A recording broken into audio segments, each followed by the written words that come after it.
परिवर्तन देखिपर आगु तुम अष्टम श्रेणी और नवम श्रेणी रे यही परिवर्तन विषय बहुत किसी जाच तो आज आम से परिवर्तन विषय अधिक आलोचना करवा मुख्यतः आम आलोचना करवा रासायनिक परिवर्तन विषय। तो चलो आलोचना करवा रासायनिक परिवर्तन कौन पिला माने ता पूर्व तुम भौतिक परिवर्तन कौन जाना आवश्यक। पिला माने परिवर्तन मुख्यतः दुई प्रकार कहली तुमको गोटे हूँ रासायनिक गोटे हूँ भौतिक। पिला माने भौतिक परिवर्तन रे तुमने जो 8th क्लास पढ़ी से देखी 9th क्लास भी देखी प्रथम अध्याय जे बरफ पानी रे कन्वर्ट है बा पानी बाष्प रे कन्वर्ट है गरम कले तक बाष्प हो बाष्प रे कन्वर्ट है। तो बरफ पिला माने मुख्यतः H2O रे तैयारी पानी मध्य H2O रे ही तैयारी आ बाष्प मध्य H2O रे ही तैयारी। तो ये तार रासायनिक गति किसी परिवर्तन है रासायनिक गठन में किसी परिवर्तन है केवल भौतिक परिवर्तन होती तार अवस्था परिवर्तन होती अवस्था परिवर्तन होगा सांगे ये तापमात्रा परिवर्तन होता विभिन्न प्रकार परिवर्तन होता यही परिवर्तन पर भी ताहा परिवर्तनशील माने प्रत्यावर्ती प्रत्यावर्त अर्थ बरफ पानी ही पड़ुछि आ पानी बरफ ही पड़ुछि। तो यही प्रकार परिवर्तन को पिला माने आम माने कहे भौतिक परिवर्तन। ठीक अच्छे तो आशा कर भौतिक परिवर्तन तुम कौन बुझी जापर देखिए पिलाने रासायनिक परिवर्तन पिला माने तुम आखपाखे विभिन्न प्रकार तुम परिवर्तन देखुच देख जमती कि आम दैनंदिन जीवन में आम चतुर्पार्श्व घटुवा विभिन्न प्रकार रासायनिक परिवर्तन आम लक्ष्य करुचे कौन कौन पिला माने ना देख लुहारे कलंकी लगे लुहारे कलंकी लगे हूँ गोटे रासायनिक परिवर्तन।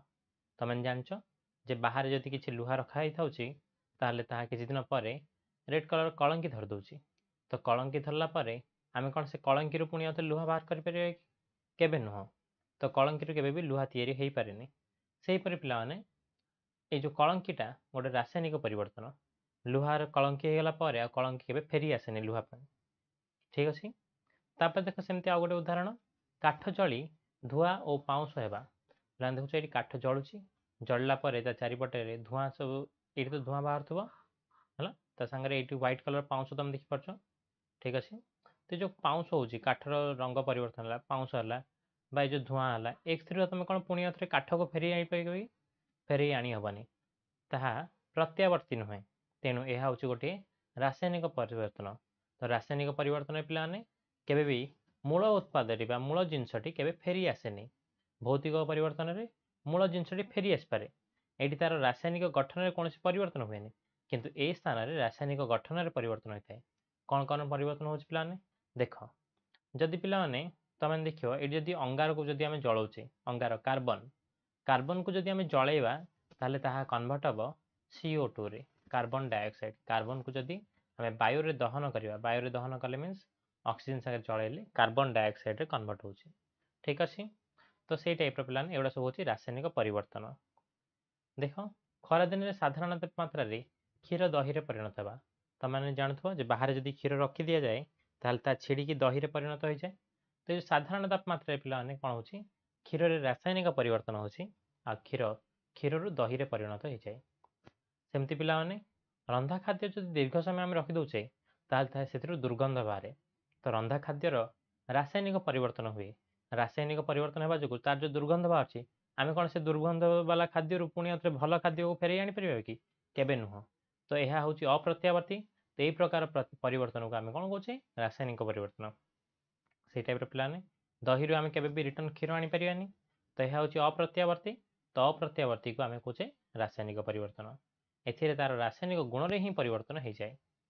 फल पाचिला होटा भी गोटे रासायनिक परिवर्तन। सेमती मनुष्य परिपाक होगा मनुष्य खाद्य परिपाक होगा खाद्य परिपाक होगा आ श्वासक्रिया संपादन होगा एगुड़ाक भी गोटे गोटे रासायनिक परिवर्तन। पिलाने परीक्षा तुमको एथिरू किसी भी को भी परिवर्तन गोटे देकी एपारे अलग भी किसी देपारे है मुख्यतः एगुड़ा सब पचार परीक्षा तो ये देकी तुमको से पचार एगुड़ाक रासायनिक परिवर्तन कि भौतिक परिवर्तन तुमने से लिखिपर एगुड़ा सब रासायनिक परिवर्तन। तुमने मुख्यतः एगुड़ाक सब ये टाइप क्वेश्चन को एप्रोच कला बेले देखिए ना केमी कौटा रासायनिक परिवर्तन हो कौटा भौतिक परिवर्तन अच्छे से प्रत्यावर्ती ना अप्रत्यावर्ती जदि मूल जिनसा फेरी आस पार्थुव ताहले सेटा होची भौतिक परिवर्तन जदि मूल जिनस फेरी आस पारनी ताहले सेटा होची रासायनिक परिवर्तन। ठीक अच्छे तो आशा कर बुझी पिला माने ଏଇଠି ଦେଖ କିଛି ଜିନିଷର ଏଇଠି ଭୌତିକ ପରିବର୍ତ୍ତନ ସରି ରାସାୟନିକ ପରିବର୍ତ୍ତନରେ ଏଇଠି କିଛି ଦିଆହେଇଛି, ଯେମିତିକି ନିଆଁ ଜଳିବା, ରଷ୍ଟ ମାନେ ଏଇଠି ଅଙ୍ଗାରର ସରି କଳଙ୍କି ଲାଗିବା ଲୁହାରେ, ଡାଇଜେସନ୍ ବା ଖାଦ୍ୟର ପରିପାକ ହେବା ପାକସ୍ଥଳୀରେ, ଫୋଟୋସିନ୍ଥେସିସ୍ ବା ଫୋଟୋସିନ୍ଥେସିସ୍ ତମାନେ ଜାଣିଛ ଜୀବବିଜ୍ଞାନରେ ଅଛି। ସେମିତି ବ୍ୟାଟେରୀ ଭିତରେ ବି ରାସାୟନିକ ପରିବର୍ତ୍ତନ ହୁଏ ପିଲାମାନେ। ଫର୍ମେଣ୍ଟେସନ୍ ମାନେ ମଦର ତିଆରି ହେବା ହେଲା, ତ ମଦ ଜାତୀୟ ପଦାର୍ଥ ଯାହା ତିଆରି ହୁଏ ସେଗୁଡ଼ା ସବୁ ଫଳକୁ ପଚୁକା କରିକି ପଚାଇ ସେଥିରୁ ମଦ ତିଆରି କରନ୍ତି ବା ଏ ଯେଉଁ ଫର୍ମେଣ୍ଟେସନ୍ କରାଯାଏ। ଠିକ୍ ଅଛି। ସେମିତି ୱାସିଂ, ପିଲାମାନେ ସାବୁନ ଯେତେବେଳେ ହାତରେ ଲଗାଉଛେ ସେଥିରୁ କ'ଣ ହେଉଛି ଫେଣ ବାହାରୁଛି, ତ ଯେଉଁ ଫେଣ ବାହାରିବାଟା ବି ଗୋଟେ ରାସାୟନିକ ପରିବର୍ତ୍ତନ। ଆମେ ଫେଣରୁ କେବେ ବି ସାବୁନ ହାତରେ ତିଆରି କରିପାରିବାନି। ସେମିତି ବେକିଂ ବା ଖାଦ୍ୟର ପ୍ରସ୍ତୁତି, ଖାଦ୍ୟ ରୋଷେଇ ହେବା ବି ଗୋଟେ ରାସାୟନିକ ପରିବର୍ତ୍ତନ। ଏଇଠି ଫୋଟୋସିନ୍ଥେସିସ୍ ଆଲୋକ ଶ୍ଳେଷଣ ପ୍ରକ୍ରିୟା ବି ଗୋଟେ ଗୋଟେ ରାସାୟନିକ ପରିବର୍ତ୍ତନ। ପିଲାମାନେ ଦେଖ ଏଇଠି ଗୋଟିଏ ଲୁହାର ଜଙ୍ଗ ହେଇକି ସେ ଧୀରେ ଧୀରେ ନଷ୍ଟ ହେବାର ଲାଗିଛି।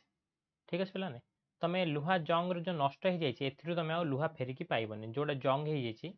ସେଥିରୁ ଆଉ ତମେ ଲୁହା ଫେରିକି ପାଇବନି। ତ ଏଇଠି କ'ଣ ହେଇଛି ରାସାୟନିକ ପରିବର୍ତ୍ତନ। ତମକୁ କହିଛି ଲୁହାରେ କଳଙ୍କି ଲାଗିବାଟା ହେଉଛି ଗୋଟେ ରାସାୟନିକ ପରିବର୍ତ୍ତନ। ଠିକ୍ ଅଛି। ତ ଦେଖ ଏଇଠି କ'ଣ ଲେଖାଯାଇଛି, ରାସାୟନିକ ପରିବର୍ତ୍ତନରେ ମୂଳ ପଦାର୍ଥର ପ୍ରକୃତି ଓ ନିଜସ୍ୱ ସତ୍ତାର କିଛି ପରିବର୍ତ୍ତନ ଘଟିଥାଏ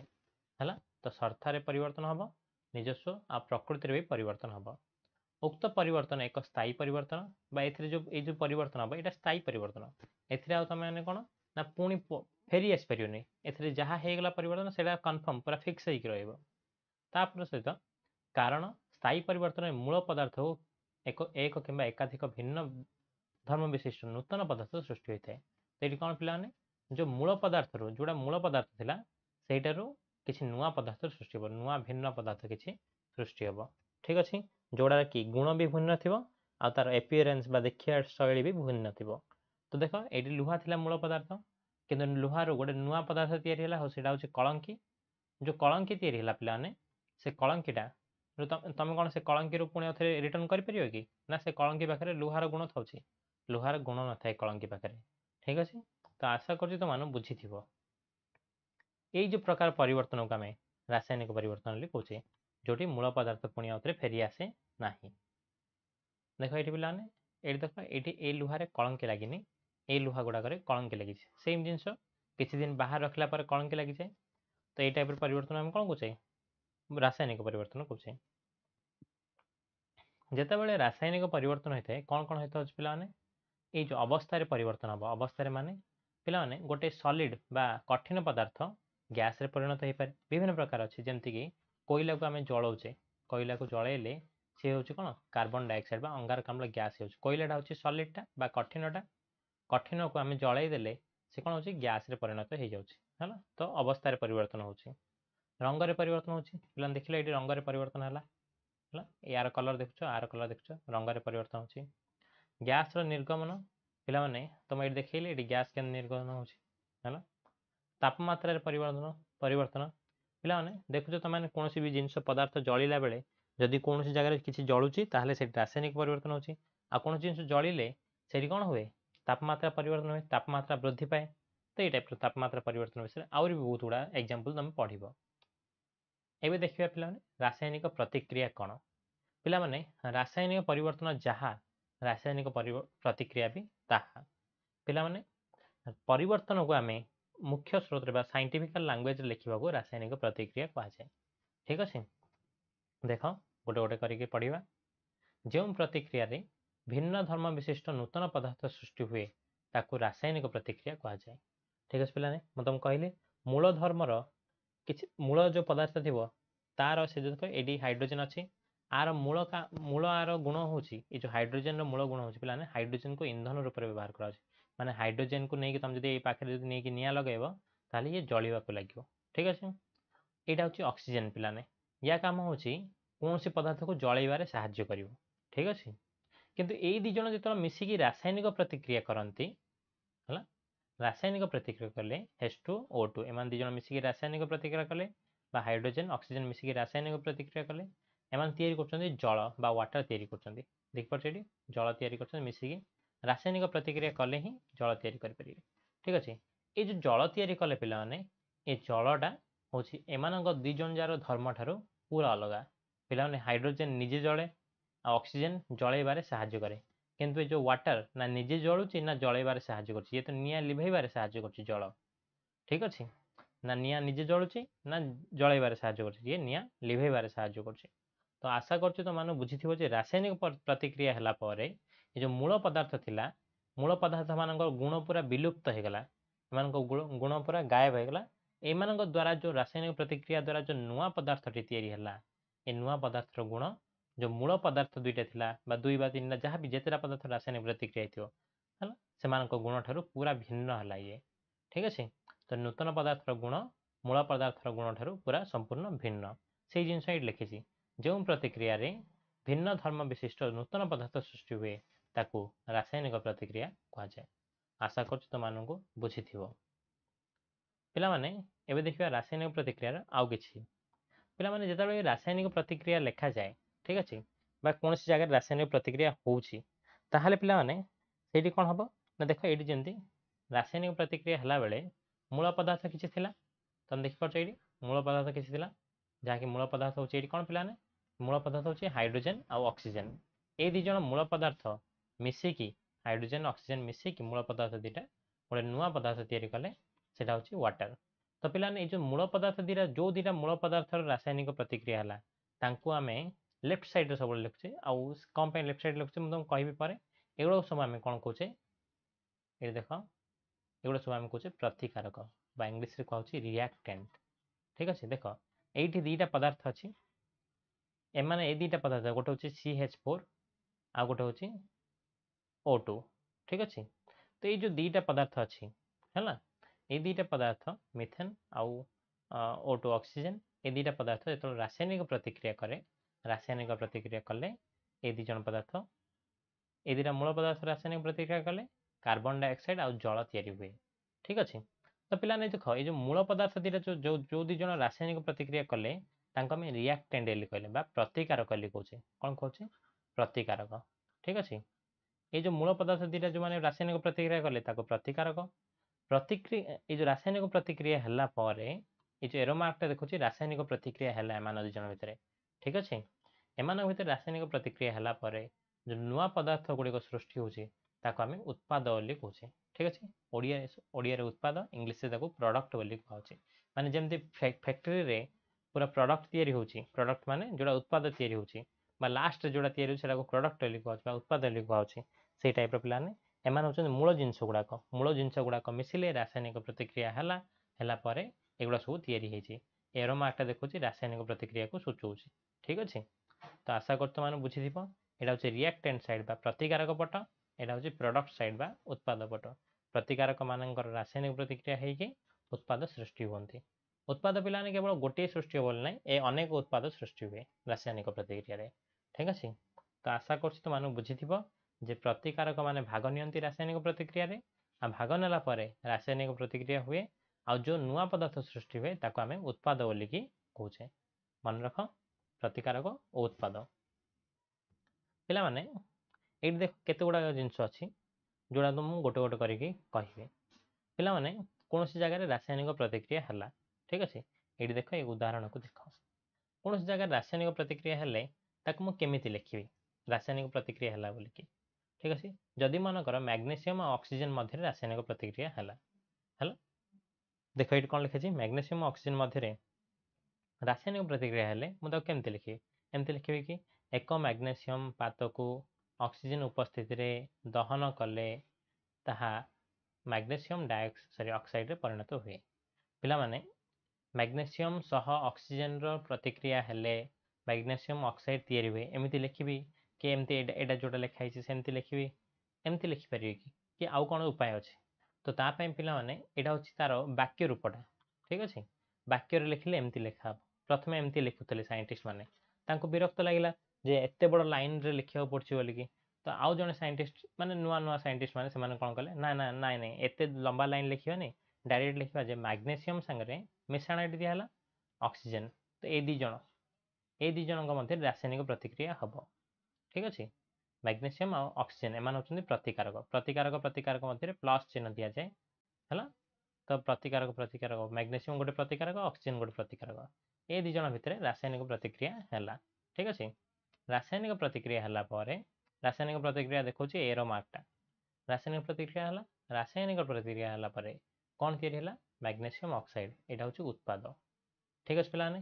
ତ ଏମିତି ଶବ୍ଦରେ ଲେଖା ହେଲା ତାପରେ ଏତେ ପୁରା ଲମ୍ବା ଲାଇନ୍ ନ ଲେଖିକି ପ୍ରତିକାରକ ହେଉଛି ମ୍ୟାଗ୍ନେସିୟମ୍ ଆଉ ଅକ୍ସିଜେନ୍ ଏ ଦୁଇ ଜଣ ପ୍ରତିକ୍ରିୟା କଲେ ଠିକ୍ ଅଛି ଏର ମାର୍କ ଦେଖେଇଲା ରାସାୟନିକ ପ୍ରତିକ୍ରିୟା ହେଲା ତାଙ୍କ ଭିତରେ ବୋଲିକି ମ୍ୟାଗ୍ନେସିୟମ୍ ଆଉ ଗୋଟେ ଅକ୍ସିଜେନ୍ ତାଙ୍କ ଭିତରେ ରାସାୟନିକ ପ୍ରତିକ୍ରିୟା ହେଲା କ'ଣ ତିଆରି ହେଲା ମ୍ୟାଗ୍ନେସିୟମ୍ ଅକ୍ସାଇଡ୍ ତ ଏମିତି ଏଇଟା ଶବ୍ଦ ସମୀକରଣ ବୋଲି କୁହାହେଉଛି କ'ଣ କୁହାହେଉଛି ଶବ୍ଦ ସମୀକରଣ ମନେ ରଖ ଶବ୍ଦ ସମୀକରଣ ମାନେ ଶବ୍ଦକୁ ବ୍ୟବହାର କରିକି ମ୍ୟାଗ୍ନେସିୟମ୍ ଶବ୍ଦ ବ୍ୟବହାର କରାଗଲା ଅକ୍ସିଜେନ୍ ଶବ୍ଦ ବ୍ୟବହାର କରାଗଲା ରାସାୟନିକ ପ୍ରତିକ୍ରିୟା ପାଇଁ ହେଲେ ଏରୋ ମାର୍କ ବ୍ୟବହାର କରାଗଲା ଠିକ୍ ଅଛି ତାପରେ ଆଉ ଗୋଟେ ମ୍ୟାଗ୍ନେସିୟମ୍ ଅକ୍ସାଇଡ୍ ଶବ୍ଦ ବ୍ୟବହାର କରାଗଲା ଠିକ୍ ଅଛି ଏମିତି କରିକି ଶବ୍ଦ ଗୁଡ଼ାକ ଲେଖିକି ରାସାୟନିକ ପ୍ରତିକ୍ରିୟା ଯେହେତୁ ଆମେ ଦେଖେଇ ପାରିଲେ ଏଇଠି ଆକୁ ଆମେ ଶବ୍ଦ ସମୀକରଣ ବୋଲି କହିଲେ ପିଲାମାନେ ଯେଉଁ ଶବ୍ଦ ସମୀକରଣ ଲେଖିବା ପାଇଁ ତାର ଯେଉଁ ନିୟମ କ'ଣ କୁ ଦେଖିଦିଅ ଏଇଠି ପିଲାମାନେ ଯେଉଁ ପ୍ରତିକାରକ ଥିଲା ଯିଏ ପ୍ରତିକ୍ରିୟା କରିବ ପ୍ରତିକାରକ ସେ ଯେଉଁ ପ୍ରତିକାରକ ମୁଁ ତୁମକୁ କହିଛି ପ୍ରତିକାରକ କ'ଣ ଜଷ୍ଟ ଟିକେ କହିଲି ଏବେ ଟିକେ ପୂର୍ବରୁ ତ ସେଗୁଡ଼ା ସବୁ ଆମେ ସବୁବେଳେ ବାମ ପାର୍ଶ୍ୱରେ ଲେଖିବା ତ ମନେ ରଖ କେବେ ବି କୌଣସି ରିଆକ୍ସନ୍ରେ ବା କୌଣସି ପ୍ରତିକ୍ରିୟାରେ ରାସାୟନିକ ପ୍ରତିକ୍ରିୟାରେ ସବୁବେଳେ ପ୍ରତିକାରକକୁ ଏଇଟା ପ୍ରତିକାରକ ରିଆକ୍ଟେଣ୍ଟ ମାନେ ପ୍ରତିକାରକ ତାକୁ ଲେଫ୍ଟ ହ୍ୟାଣ୍ଡ ସାଇଡ୍ ବା LHS ତମାନେ ଗଣିତରେ ବ୍ୟବହାର କରୁଥିବ LHS ଜାଣିଥିବ ଲେଫ୍ଟ ହ୍ୟାଣ୍ଡ ସାଇଡ୍ରେ ସବୁବେଳେ ପ୍ରତିକାରକକୁ ଲେଖାଯାଏ ତାପରେ ଏରୋ ମାର୍କ ଦିଆଯାଏ ଲେଫ୍ଟ ଟୁ ରାଇଟ୍କୁ ହେଲା ବାମରୁ ଦକ୍ଷିଣକୁ ଦିଆଯାଏ ଏରୋ ମାର୍କ ଏଇଟା ଦେଖାଉଛି କ'ଣ ରାସାୟନିକ ପ୍ରତିକ୍ରିୟା ହେଲା ବୋଲିକି ତାପରେ ଉତ୍ପାଦ ଲେଖାଯାଏ କେବେ ବି ଏମିତି ଓଲଟେଇ ଦେବନି ପିଲାମାନେ ଏପଟ ସାଇଡ୍ ଉତ୍ପାଦ ଲେଖିବ ଏରୋ ମାର୍କଟା ଏମିତି ଦେଇକି ଏପଟେ ପ୍ରତିକାରକ ଲେଖିବ ଏରୋ ମାର୍କ ଏମିତି ଦେଇକି ଏପଟେ ଉତ୍ପାଦ ଲେଖିବ ଏମିତି କେବେ କରିବନି ହେଲା ଏମିତି ଲେଖାଯାଉନି କେବେ ବି ଠିକ୍ ଅଛି ତ ତମେମାନେ ଯେତେବେଳେ ଲେଖୁଛ ତ ଲେଖିଲା ବେଳେ ପ୍ରତିକାରକୁ ସବୁବେଳେ ଲେଫ୍ଟ ହ୍ୟାଣ୍ଡ ସାଇଡ୍ରେ ଉତ୍ପାଦକୁ ସବୁବେଳେ ରାଇଟ୍ ହ୍ୟାଣ୍ଡ ସାଇଡ୍ରେ ଲେଖିବ ହେଲା ଆଉ ପ୍ରତିକାରକ ମଧ୍ୟ ଯେତେଟା ପ୍ରତିକାରକ ଥିବେ ତାଙ୍କ ଭିତରେ ପ୍ଲସ୍ ଚିହ୍ନର ବ୍ୟବହାର କରିବ ଠିକ୍ ଅଛି ଯଦି ଉତ୍ପାଦ ବି ଯଦି ଏକରୁ ଅଧିକା ଉତ୍ପାଦ ଅଛି ତାହେଲେ ତାଙ୍କ ଭିତରେ ବି ପ୍ଲସ୍ ଚିହ୍ନର ବ୍ୟବହାର କରିବ ଯେମିତିକି ତାର ଉଦାହରଣ ମୁଁ ଏପଟେ ଦେଖୁଛି ଦେଖ ଏଇଠି ଆମେ ଦେଖ ପିଲାମାନେ ଏଇ ଜାଗାରେ ପ୍ରତିକାରକ ଅଛନ୍ତି କିଏ କିଏ CH4 ଆଉ 2O2 ଠିକ୍ ଅଛି ସେମାନେ ସବୁ ପ୍ରତିକାରକ ଅଛନ୍ତି ଏ ଯେଉଁ ପ୍ରତିକାରକ ଅଛନ୍ତି ପ୍ରତିକାରକ ମଧ୍ୟରେ ପ୍ଲସ୍ ଚିହ୍ନର ବ୍ୟବହାର କରାଗଲା ଏପଟ ସାଇଡ୍ ସେମିତି ଅଛନ୍ତି CO2 ଆଉ H2O ଏ ଦୁଇ ଜଣ ଉତ୍ପାଦ ଅଛନ୍ତି ମୁଁ କହିଲି ଏରୋ ମାର୍କର ଲେଫ୍ଟ ସାଇଡ୍ରେ ବା ଲେଫ୍ଟ ହ୍ୟାଣ୍ଡ ସାଇଡ୍ରେ ବାମ ପାର୍ଶ୍ୱରେ ପ୍ରତିକାରକ ରହେ ପ୍ରତିକାରକ ମାନଙ୍କ ମଧ୍ୟରେ ଏରୋ ମାର୍କ ଦେଖାଉଛି ରାସାୟନିକ ପ୍ରତିକ୍ରିୟା ହେଲା ବୋଲିକି ତାପରେ ଦକ୍ଷିଣ ପାର୍ଶ୍ୱରେ ବା ରାଇଟ୍ ହ୍ୟାଣ୍ଡ ସାଇଡ୍ରେ ଉତ୍ପାଦ ରହୁଛି ଏଗୁଡ଼ା ସବୁ ତିଆରି ହେଇଛି ରାସାୟନିକ ପ୍ରତିକ୍ରିୟା ପରେ ତିଆରି ହେଇଛି ତ ଦୁଇଟା ଉତ୍ପାଦ ଏଇଠି ତିଆରି ହେଇଛି ପିଲାମାନେ ଗୋଟେ ହେଉଛି CO2 ଆଉ ଗୋଟେ ହେଉଛି H2O ସବୁବେଳେ ଭାବନି ଯେ ଗୋଟିଏ ହିଁ ଉତ୍ପାଦ ତିଆରି ହେବ ନାଇଁ ସେମିତି ନୁହେଁ ହେଲା ଏକରୁ ଅନେକ ଉତ୍ପାଦ ତିଆରି ହେଇପାରେ ଠିକ୍ ଅଛି ତ ଅନେକ ଉତ୍ପାଦ ତିଆରି ହେଇଛି ବା ଦୁଇଟା ଉତ୍ପାଦ ତିଆରି ହେଇଛି ତ ଏ ଦୁଇଟା ହେଉଛି CO2 ଆଉ ଗୋଟେ H2O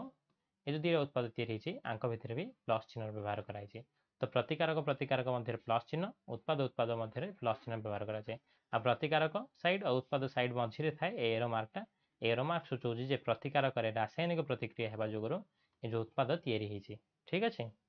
ଆଶା କରୁଛି ତୁମମାନଙ୍କୁ ବୁଝିଥିବ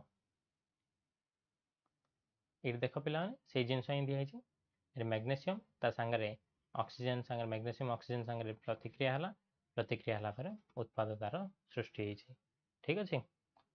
ତ ଆଶା କରୁଛି ତୁମମାନଙ୍କୁ ବୁଝିଥିବ